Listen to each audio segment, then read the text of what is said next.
Well, hello, everybody. Back to the local pundit. We are at a Thursday. Yes, we are at a Thursday, and it's February 5th. Welcome back to the local pundit. Yes, it's your breakfast club. And I'm sorry, I'm a little late. I was just listening to Parkinson he had a conversation, little chat about Millwall, chat about the players coming in, but just want to get his thoughts in. But I got a few things in there. He talked about the Millwall game, talked about the new signings, talked about how the squad, the shape, mentioned about some of the players going out. There's a few quotes that I want to pull out there too, and then I just thought there was some. I think that there's a really good calmness about him. That I want to express to all of you and see what you think and get your thoughts on as well. So make sure the chat gets chatting. Sorry to push it back a little bit. Just like I said, I want to hear Parkinson and get his thoughts. But it is your Breakfast Club for Thursday, February 5th. And we got stuff to talk about because 48 hours from now, or less than 48 hours from now, we'll be taking on Millwall, and it is going to be a banger. It's going to be it's a game that I want to go and get the 3 points. Obviously, I know John talked about us. So would you take the 3 points right, or would you take 1 point right now? Yeah, keep in touch tight, but we'll see. But anyways, thanks for coming in. Smash that like button. Subscribe to the local pundit if you haven't already. Become a member. And I see Steve Barton's in the house. Hope you're feeling better, my friend. Hope you're feeling better.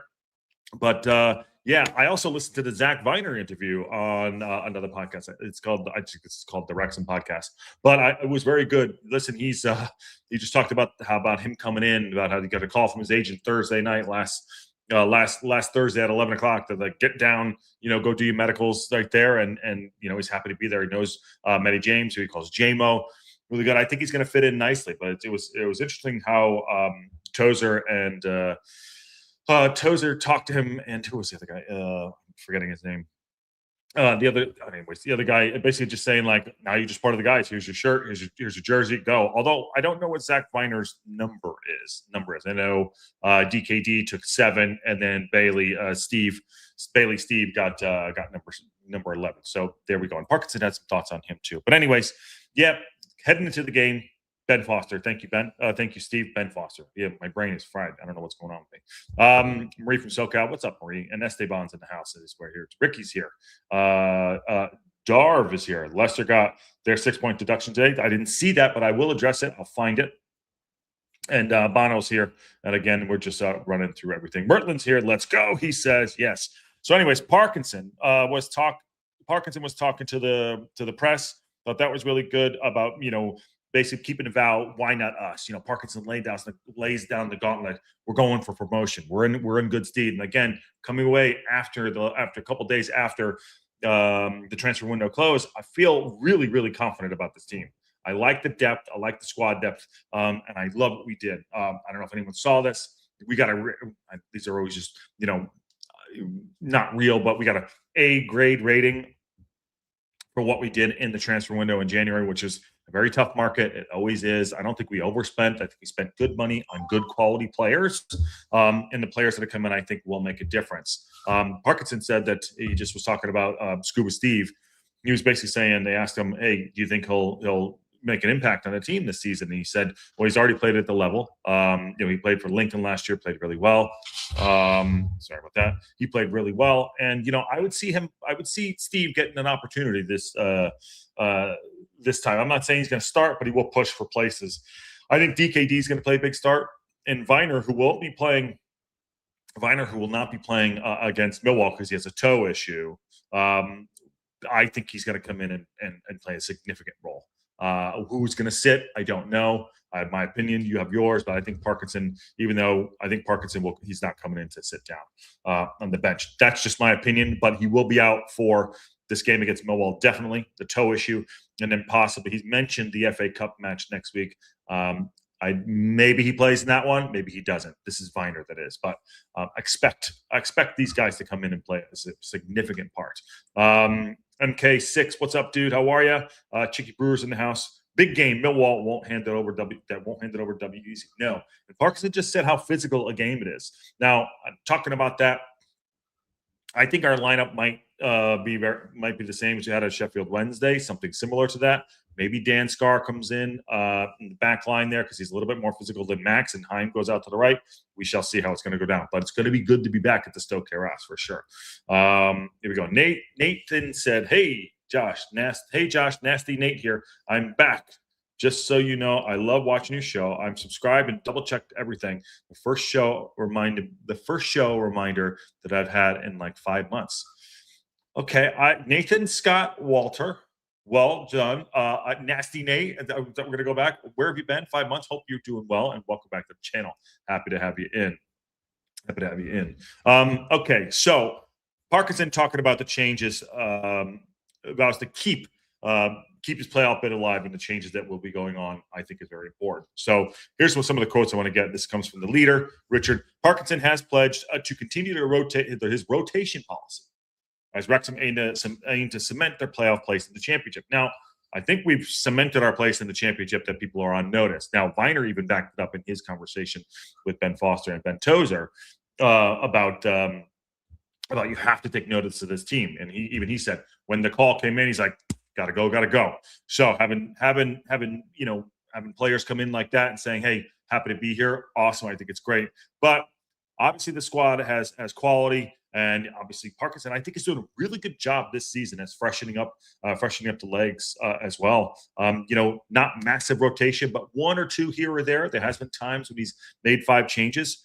And I think that each game, it's not plug and play each match. Each half, each game is going to be different. Now, one thing I think might start happening, I believe I said it yesterday, I think Parkinson's going to start using earlier substitutions. I'm calling it now, and I'm just reading the tea leaves. Yeah, I'm just reading the tea leaves, what I think. So Parkinson said the squad is oozing with quality. The Reds boss has freshened up the side on a game-by-game basis and has shown he's not been afraid to change a winning team with so many options at every position. We do not have drop-off. We do not have drop-off in positions. The only ones that I'm a little reluctant to say is kind of a drop-off are our wing-backs. Our starting 2 are awesome, okay? Then I think we're going to see the best of them. Best is yet to come for them. Just the backups are a little suspect. I think that's the one position we are a little light, even though we do have coverage there too. Parkinson said he's going to adopt the same approach to the crucial run-in. And here we go. We're going to lay the gauntlet down right here. We've got to find different ways. There's going to be different types of games, and there's going to be different players playing. Now, I don't think that means formation change. I just think the style the players will be going. DKD is a fast player, left foot, right foot. He reminds me a little bit of an Ollie Rathbone. Maybe he's a little bit more. Rathbone's been really clinical with his scoring, but he's a player that I think will come in and make a difference almost on an impact. People think he might not get a spot in the lineup. I'm not saying he's going to start this weekend, but I'm telling you, Parkinson likes him. He's this type of player, and he will get opportunities. Going again, Parkinson said, we'll keep continuing freshening up the team. I think it's been key for us. It really has, and I have to give him a ton of credit. He might not sub on time when we want him to sub, but for God's sakes, he's done a really good job rotating the team. And some of it might be by force, because I don't know, force is the wrong word, because of the injuries, or because he feels players are impactful in certain games, and he's done very well with the run-in coming in. We have 6 games in February. It's Feb 5. We have 6 games in February coming up, including the FA Cup. So he says we always set out in the summer to have the ability to change the team from game to game, even if we won, says Parkinson, because the demands of this division are so highly physical, and having those 4 or 5 fresh players in the team can sometimes make a difference without weakening the quality level. Now, with the signings we made, and it just was 3, and moving basically 10, and actually we did 13 deals. Just those 3 coming in, and getting rid of I don't want to call it dead wood. I hate saying it. Getting players that aren't going to be available to make a difference in the squad. One of them was Elliot Lee, which I will talk about again. A little bit salty he was. Players like that, it's unfortunate. They've done good in the past, but going up divisions, Parkinson looks at a Rathbone. He's like, I want you and not you. Bang. It's unfortunate. But I actually think in regards to what he just said right there, reading it with you for the first time, him saying we freshened up the team, maybe that is why Parkinson likes to give him, say, 70, 75 minutes, things like that, rather than a traditional 60, 65 or something. So he probably feels with that rotation with some of the players, even though at the start of the season, you look at Dobson was absolutely dogged at points in games. Southampton game, to be exact. A couple other games as well. Maybe that's why Parkinson feels like he can go a little bit longer. I know during the matches, and call me out on this too, I'm like, hold, Parkinson, what the fuck are you doing? Maybe that's his mindset, and that's it's proved to be, I'd say 8 or 9 times out of 10 to be the right thing to do. So there we go. Parkinson went on to say it's important for everybody to understand their role in the team, whether it's in general play or without the ball, and set plays for and against us. So we make changes, it can be seamless. Parkinson's the type of manager that doesn't go and like change it up. He's a like for like guy, like for like. He doesn't change things up to change it up unless we're chasing a game. But he's a like for like guy. So that's it. He does have a 3-4-3 favored formation, obviously with a 3-man attack. I think Caleb Dunn, like I said earlier, will get an opportunity. You watch. A couple things I want to get to too. There is the chat is chatting. Morning, all afternoon. What's up, John Merrill? And Mike says, I think we need an average of 2+ per game hold in the playoffs. Teams around us need to decide otherwise. I think it's going to be a sprint to the end of teams taking points off of each other, and who's going to outlast. It's going to be a endurance. It really is. What's up, dude? How are you doing? Paul Kelly's in house. Nate said, I'm vet, man. Had a little scrambled. I'm vet. I don't know. Need some guardrails and reminders. Is there anything else I could do? Don't miss another show. I think I read that right. Just get your alerts on, brother. Get your alerts on. And GPS on Bailey and DKD show that they need training for Parky's system. Broadhead and Windass cover a lot more ground than them. Okay. DKD does cover a lot of ground, though, I think. Trying to keep Habs is in the house. And I think Longman and Thomas, I still like Longman and Thomason for the championships. Yes, I do too. I'm just talking about the drop off there. 3-4-3 ain't working in the Prem. Well, we'll see what happens when you get there. We'll deal with that next week, next year if we're up there. So in regards to that, in regards to Parkinson, keep it laying down the gauntlet to players. I wonder what's going on behind the scenes. The guys I'm sure are pushing each other, which is what you want in the side. Which is what you really want on the side. Now, in going into the Millwall game, it's going to be a battle, obviously. And by the way, Tactical Fortitude is later on in a couple hours, so get ready for that one. It's going to be a battle, but Parkinson, I might feel at this point right now has a squad that can compete with anybody in the division, 100%. And swapping out any player, I don't think he has any reluctancy. Now, talking about the Thomason and the Longman, I still like him in the championship too. I feel at this point right now, we've been building toward this from the summer till now. Viner admitted that we were after him in his interview today. He said, that we were after him over the summer. It didn't happen, and then it just kind of popped back up. So, even with DKD, we're looking at him, and it popped back up. So this is almost the extension of what we were trying to do in the summertime, in August or July and August. And it feels like it might have come to fruition. Now, it didn't come without some casualties, like I mentioned, clearing out some guys. A lot of guys went out on loan. I think that, whatever's going to happen in next summer transfer window, whatever's going to deal with, we've got to deal with it then. And I think this club and the guys behind the scenes and Parkinson, A, have identified good players to fit into the system, and B, they've proven that they can move guys in and move guys out, and not just panic buys, not pissing money away. So I think it's really interesting to see and really clever business what we've done. Parkinson said, if you look on Saturday, the 1-0 at Sheffield Wednesday, we went with Josh Windass, Sam Smith, and Nathan Broadhead in attack, but Lewis O'Brien, Kiefer Moore, and Ali Rathbone were 3 outstanding players. They've all made a really good contribution for all of us, and we now add Scuba Steve and DKD into that mix, and J-Rod, who was brilliant influence around the young boys in the squad. That is why he's there. I'm not saying he won't get minutes, but he just highlighted it right there. Scuba Steve and DKD are in the mix, and also Jay Rodriguez, who is a brilliant influence around the young boys in the squad. Now, we have talent all over the pitch. We have leaders. We have guys that were captains of the teams that they've come to. We have a team of captains all over the pitch. And interesting that he points out a guy like Jay Rodriguez, who's been there, done that at the championship level, at the Premier League as well, to have him in the squad. And again, that is the biggest number because they take up a squad position. Look what happened with Maka out the door. Connor Cody out the door, because we needed that one spot. And the goal of what we want for our Wrexham ecosystem is to get promoted right now. Let's say we don't get promoted this season, which is very highly likely. Although I just put something up on our Instagram yesterday with Matthew McConaughey talking about don't flinch. I think that's where we need to be at right now too. Don't fucking flinch. We're gonna go up. Now it might not happen, but the point of that was we might not be in this position. Let's say next year we have massive injuries. There's 3 or 4 teams that are killing it, and we don't get this opportunity. Right now, we have the opportunity to do it, and we need to take it and not flinch. It's not fake it till you make it, but don't flinch. Just say it's going to happen. We're going to get promoted. Go after it. We're in the playoffs. Let's go after it. That might come to it too. But to that point, bringing up to speed a Jay Rodriguez, saying he's good around the young players, that's probably why he's in the squad. Not that Maka's not good for him, and it kind of Cody wasn't, or any of the players we got rid of over the course of the last couple of seasons.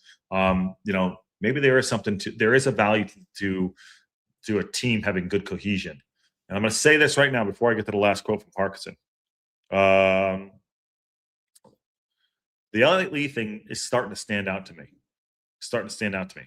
Maybe I'm not saying this is true or not true, but there was a guy on I think it was the Beast podcast talking about Elliot Lee being a little salty, going a manager that values him. Maybe there was some dressing room back stuff that was going on that Parkinson didn't mind getting rid of. And there's quotes up here from Parkinson talking about Elliot Lee in a certain manner about leaving. And then there's quotes there about Parkinson talking about Mullen in the manner of how he left. Parkinson likes to keep a good dressing room. I'm not saying Elliot Lee's a dickhead. Not saying Elliot Lee was, I don't know this for sure. But maybe there's a portion of that where I want to have a clean dressing room.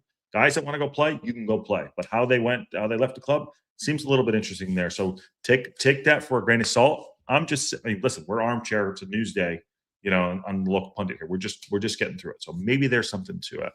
Last quote from Parkinson. I said to everybody, I want to make sure that if we do pick up a couple of injuries, we still got the ability to freshen the top of the pitch if we need to. He's talking about the strikers. I think that's all over the pitch. I really like what we're doing. I want the results to come in.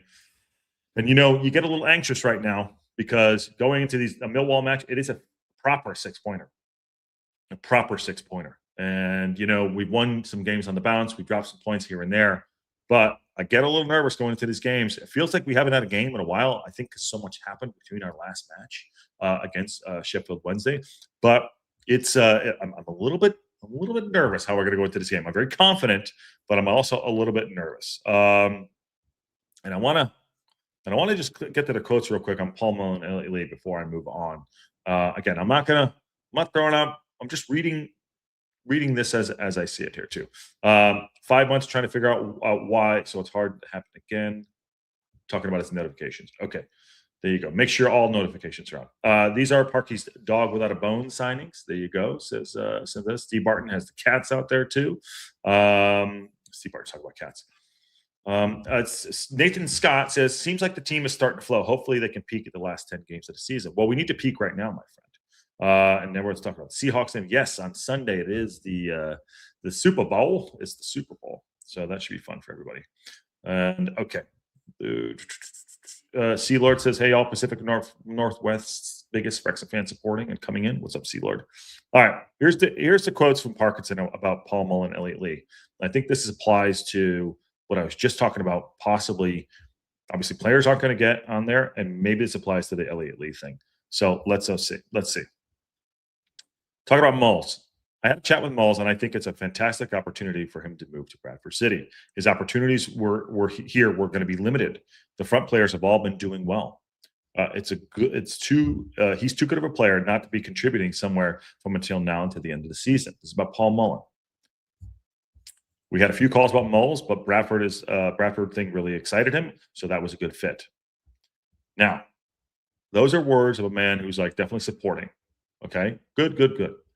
I read into these a little bit too after the salty comments from Elliot Lee, and I'm saying they're salty. Lee was also named in the squad at the 25 and then went out. He had knee surgery, blah, blah, blah, all this stuff. Parkinson said, Elliott was in the 25-man squad, but obviously hasn't featured in the league this season, mainly because of his injury. He wants to play. We had a chance to bring in DKD, a player who really wants to be here, but another one, Lee, who loves it here, but knows that he needs to be playing from now until the end of the season. I thought that was interesting wording right there from Parkinson. We had a chance to bring in Davis Keeler-Dunn, a player who really wants to be here, but another one, Lee, who loves it here, but knows that he needs to be playing football from now until the end of the season. I think something happened. I wanted to be fair to Elliott Lee, so we let him go down low. He's a little bit behind where he needs to be, but he'll soon get up to speed for Doncaster. He's got a really good manager in Grant McCann. I'm sure he'll do well.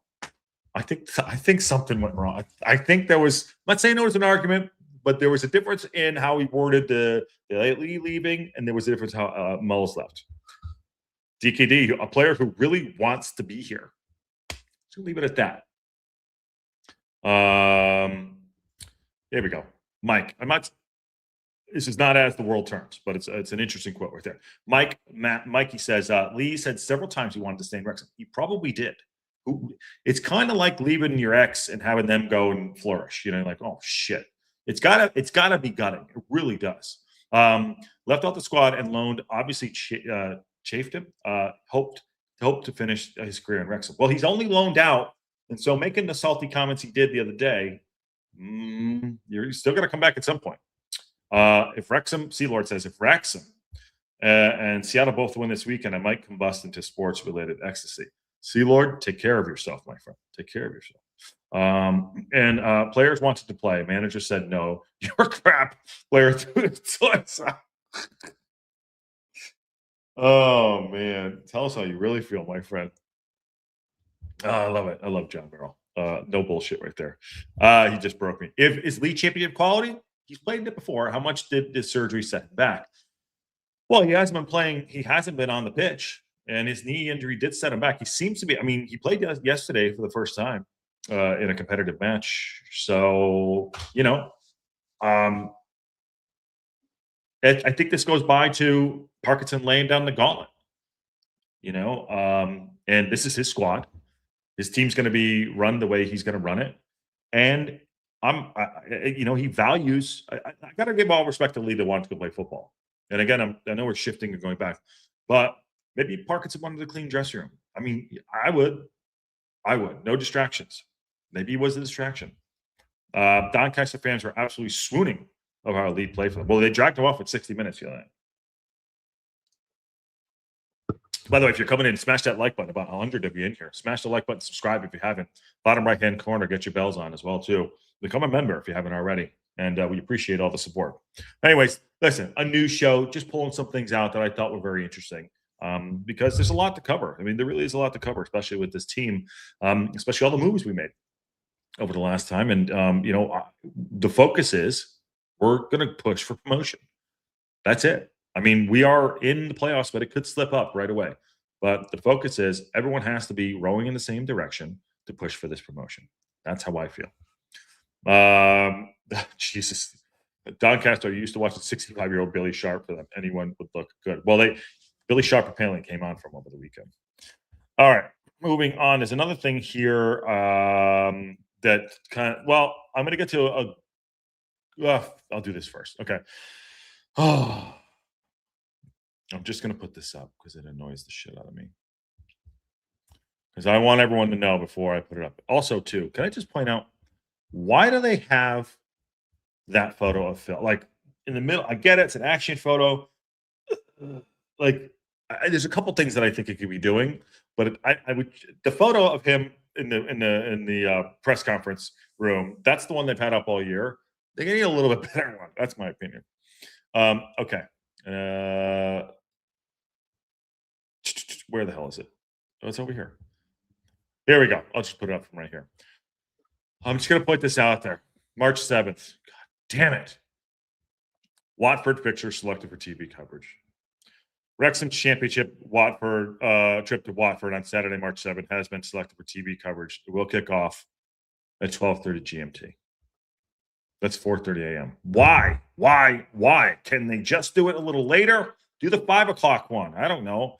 The fixture will be moved again should Wrexham reach the 5th round of the FA Cup. Okay. Against Ipswich Town. I didn't read that part. Please, can we get through so we can get rid of this fixture at 4:30 in the morning and put it on to like a Tuesday again?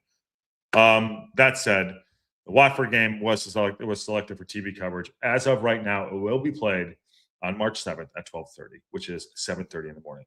Premier League has that at 5 p.m. slot, mate. I don't care. Don't they know? Come on, don't they know? That's an update there. If y'all didn't see it, the March 7th game is at stupid o'clock in the morning, 5:30. So that's, of course, we're going to get that. Of course, we're going to get that one. And again, wanted to point this out too. Zach Weiner will miss the Millwall game. This was the Parkinson quote about him going down. And pull this on the BBC. Zach has a slight problem with his toe, which we knew about. He's back on the grass today, but won't be available this weekend against Millwall. Possibly next weekend against Ipswich in the FA Cup. He's a good player with very experienced in the division. He gives us great versatility. He could play anywhere across the back three. He could play in the back four. He's played the midfield this season as well, and right wing back in the season. He can play a lot of positions. So DKD will be there, and Scuba Steve will be, but Viner will be out. That's the confirmation there. And he did mention, there's the quote about Scuba Steve talking about he's played this level of the championship this season. He had some game time at loan at Lincoln in League One last season, talking about Scuba Steve. When you're 20, there's development, and he knows he's come here to work at his game with some really good players around him. But of course, he is someone who could really be, who is ready when being called upon. I think it's a really good signing and doesn't go against our 25. So that's just a follow up on Viner, on DKD, and on Bailey. I think DKD is going to be the one that's going to make the immediate impact. And once Viner is available, he's going to come in and play. Watch. I'm calling it now. I'm calling it right now. So the 6th, if you want to, I'm going to go to this. I just want to confirm who got the deduction today? Leicester? Let me look at it. Oh shit, they did. There we go. There it is. I'm going to bring this up because it is a news show. Oh, you're coming in late. Leicester docked 6 points for financial breaches. Here we go. Leicester City have been docked 6 points by the EFL, bringing that down as we read this. A deduction will be applied immediately, meaning the Foxes fall from 17th to 20th. In the championship, they're only outside the relegation zone by goal difference. Jesus, that's a kick right in the Paul Mullins. It comes after Leicester were charged by the Premier League in May for a profit system or PSR, blah, blah, blah. In a statement, Leicester said they were disappointed with the decision. While the Commission's findings significantly reduced the unprecedented scale of sanction originally sought by the Premier League, the recommendation remains disappropriate and does not adequately reflect the mitigation factors presented the most importance, which we could not be overstated, the potential impact on our sporting ambitions this season. We are now reviewing the decision and consider our options. We will remain committed to engaging constructively and ensuring that action is fair, blah, blah, blah, blah, blah. Okay, that's not great. That's not great. John, do you guys have them this weekend? I think you do. I'm just pull this down. Well, we had said that we thought it would come, March or April? Well, it's come now. It has come now. Now they're in 17th place. There's a huge difference. I mean, 6 points is a lot. It's not 12, but look at this. It's tight. It's tight. It's tight as a drum down there. There's 3 teams on 32 points. West Bromwich Albion, Blackburn Rovers, and Leicester City. And Portsmouth are there. That is an absolute kick in the Paul Mullins. Wow. Wow. Why is this not working? So that's an update there. Wow. Well, who do they have on the weekend? Let's see. You have them on home on Saturday. So either they're going to come in at you guys like a wounded and come out and kick the shit out of you, or you guys are going to just drill them. There's no in between. I think there's no in between you guys. That sucks. Well, one thing I will point out too that Zach Weiner said, he said in his interview with Ben and Ben, he said that as soon as he came in, he noticed how the club was run.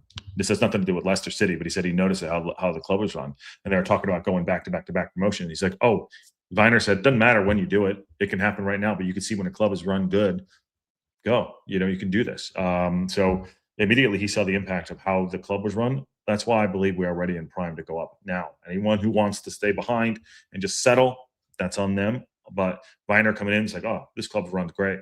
I think it's good. So good to see that confidence of a guy coming in and seeing that immediately like that. The club is run good. Not perfect. The club is run good. And that's why I think the business we did over the January window and over the summer has put us in the catbird seat to go and do well. Now we need to go and perform on the pitch. Maurice Silka said, my niece got her master's there. I think I know how to spell it. Oh, I don't know what's going on. Like kisser. Okay. Sorry there. Hap says this may be weight removed from Leicester and they might start playing more freely. That's what I'm saying. It's going to go either way. It's going to go either way for them too. All right, news show, and I'm going to report this because this is what I wanted to discuss. So remember a few weeks ago, and this is prevalent because on what is it on Saturday the game will be kicking off 1 minute after 7:01, and this is cool. And we talked about this yesterday. Wrexham fan who collapsed at the game backs CPR campaign. Remember a couple of weeks ago, the QPR game, right after we came back from halftime, we paused for about 10, 15 minutes or whatever it was. This is why this game, we're pausing for 1 minute to start 1 minute late on the weekend. And it is a news show. That's why we're going to do it. Every Minute Matters campaign ambassador Tom Lockyer, alongside Wrexham fan and cardiac arrest survivor Maurice Jones was there. So, Wrexham fan who survived cardiac arrest whilst at his team's game at Wycombe last season is backing the national campaign to raise awareness, life-saving CPR. The supporter was 72. This is about the game last year. Wycombe Wanderers. I thought this was the other day. I thought this was last year's guy. Remember he was on Welcome to Wrexham. Sorry, I thought it was the guy at CPR. But this is kind of cool, and I like this. So just be aware. This is why we're pausing for a minute to start late, and there is the thing that's going on over the weekend. Every Minute Matters campaign. So 1 minute late for every for this game on the weekend. Sorry, I'm stumbling through because I'm trying to read through it. There you go. So that's pretty cool. Like to see that, and happy he's still with us. And yes, there was another gentleman that I don't know what happened at the QPR game. I'm sorry, I got them confused. This is why I should read first before I do stuff. So, anyways. Keep an eye on that. Sea Lord says, what's going on here? Hi, James. Quick question for the last 2 weeks. I have been reading that the automatic promotion is not possible, only playoff spot. I don't get it. I can do the math. What am I missing? We can get automatic promotion. Of course we can. Why wouldn't we be able to get automatic promotion? We totally can. If the math is mathing, here, look right there. The math is totally mathing. There's 16 games left. 16 times 3. You do the math. Right there. We are 11 points off the auto promotion there. Yeah. What is that? So don't ask Josh that, James. Of course. Yeah. The math is mathing. We can get it. I know John thinks we can't, but we can get it. Everyone thinks I'm crazy. We still can get it right here. But it'll take a big haul and a lot of help, but we can do it. I'm excited about this, but this is a proper 6-pointer here this weekend. So got to believe. Don't flinch. Got to believe. I agree, but all I keep hearing is there's no chance from the critics. Well, that's why they're called critics. Let them talk. Who cares? If it doesn't happen, it doesn't happen. We can get to the playoffs, we'll do it. All the critics, of course. 11 points is a lot. Let's be honest. I'm not an idiot. Yes, 11 points is a lot of points to make up, especially at this type of the season. It would take a lot for us to get that auto promotion spot. It would. But anything is possible, especially with Wrexham. And I know John saying, more on Josh, you're an idiot, you're an idiot, you're an idiot. John coming in with that. And everyone else for that matter. But hey, it's the local pundit. We wear red tinted glasses. You got to believe and don't flinch. I think that's what's going to be. The new motto. Don't flinch and let's go. So Here you go. You need Coventry, Ipswich, and Borough to drop 12 points to you just to catch them. It's unheard of at top teams to do that. See, there you go. John's an absolute realist. There we go. We are Disney FC, says Kyle. Well, we gotta have our happy endings. You're very welcome. And we got one guy who is out very sick with the flu and COPD, and we're scrambling. I don't know what that's in regard to. Anyways, but you got to believe. Back to the original point. You got to believe. You got to believe. Let's see what happens. You got to play the games. You play to win the game. You know. So go and check that out. Go and check that out. Maybe do the math yourself. See what happens. I mean, if I'm going to go through it right now, I'm not saying we're going to walk it, but it could happen. It also couldn't happen. But don't believe everything you read, and don't listen to every pundit. Don't listen to every critic as well. You think if you did, nothing would happen. You got to keep going and do what you want to do. Got to go and play those games. To John's point, it will be a huge lift, but anything is possible. Anything is possible. Sea Lord. Just imagine how things will be even better when our stadium facilities are up to standards. There's no stopping this North Wales train. Absolutely, Sea Lord. Sorry, Josh. That was Espen. I forgot to tag us. I'm sorry. Yeah, I'm trying to read through the comments there too. A2Z says getting Scuba Steve was a masterstroke. I think it was too. We would need 12 points or so. Absolutely. It's a long way to go, but it could only happen. The only pundit I listen to is local pundit. Yeah, James, where are you watching from too? I don't know if I ever caught that. And Mike says, I think our schedule is tougher than Millwall and Derby. Need to hold them off. Well, yeah, it's not going to be easy. James Diego, there it is. Okay, last piece of business here, San Diego. Thanks, man. And this is a contract news. So Ruben Egan is our goalkeeper. I think he's under 21, right? John says, right, I'm off to Birmingham to win the Champions League as anything as possible. Have a good one all. All right, John, good to see you, man. Talk to you later. And good luck in the Champions League. Hey, anything can happen. So contract news, Ruben Egan signs the contract at the end of 25-26 season. So Wrexham are delighted to confirm that the goalkeeper, Ruben Egan, has signed a contract extension to the end of the 25-26 season. I think it was a short-term one. Bring this back down. The Irish shot stopper joined Wrexham on a 6-month contract in September 25. That was a few months back. Following the successful trial with the club, Egan spent the season with Tranmere Rovers before initially joining Wrexham and will continue to bolster the goalkeeper department for the remainder of the campaign. Good on him. That's depth for squad and practice games, whatever the hell, and in training. Good for him, and we wish him well. I think he's like 19 or 20, so it's good. That said, it's Thursday, and that's the news. There's a lot of news running around, a lot of bullshit running around too. A lot of everyone kind of getting settled in. But I think Wrexham not making. I initially said I really wanted that flash signing. Now I'm looking at it too. I think our squad depth is there. I think we're going to focus. I think our playoff push is on, and anything can happen. So just keep track of what we're doing. But I think this game of the weekend against Millwall is an absolute barn burner. But it's going to be a tough match. It's going to be a tough match. Technical Fortitude is later on. If anything breaks, as you know, we'll be live on the local pundit. Tomorrow we'll do a Breakfast Club as well. And on game day build-up, live watch along, Wrexham time, Wrexham reaction. 4 shows on a game day. And then we go into the game next week against the FA Cup. So lots of shit happening. Stay involved. Get your bells on. Good chat today too.